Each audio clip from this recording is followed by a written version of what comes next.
Auto racing is likely the most complicated of all sports. There's a considerable amount more involved than just hopping into the car and driving away. A competitive car has to be fine-tuned and prepared for race conditions and carefully maintained once on the track. Of course, you also need a driver who knows what he's doing. A lot of things can go wrong. You can have the best driver in the world, and if he doesn't have the intelligence to realize situations to get into, he's not ever going to finish any race.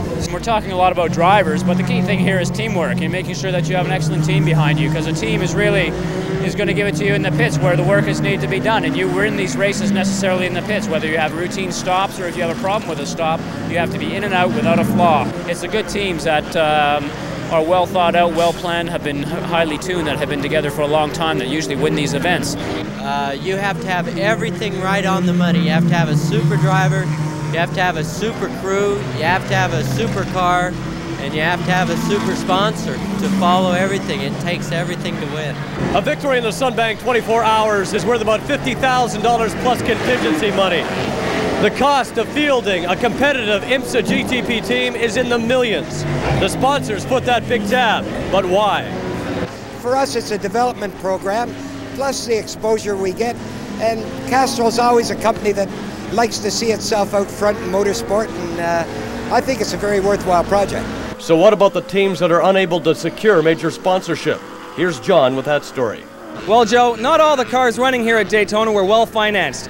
Behind me in the garage is the Porsche 962 of Canadian Scott Goodyear, Bill Adam, Richard Laporte, and David Seabrook. They came to the race with no factory backing and without major sponsorship. They started in 12th position, and if they'd finished the race, they would have lost $100,000. As it is now, they're down $140,000. And I felt that it was important to make an investment in what I saw as being a future of Canadian motorsport. And I don't look at it as a loss by any means. I felt that I came into the program hoping that I would gain some major Canadian sponsorship. It didn't happen.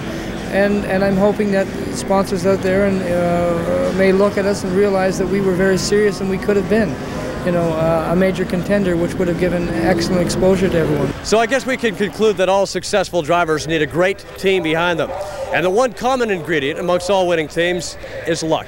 And luck is a big part of it. Not only luck on the racetrack, keeping out of trouble and making sure nobody hits you or you run into a problem or slide on oil or grease that maybe you haven't been able to detect so far, but you also have to be lucky in the pit lane. There's an awful lot of people that have been around doing a really fine job, and because they've been in the wrong place at the wrong time or haven't been in the right place, they've never had those breaks. And unfortunately, luck does enter into it a great deal.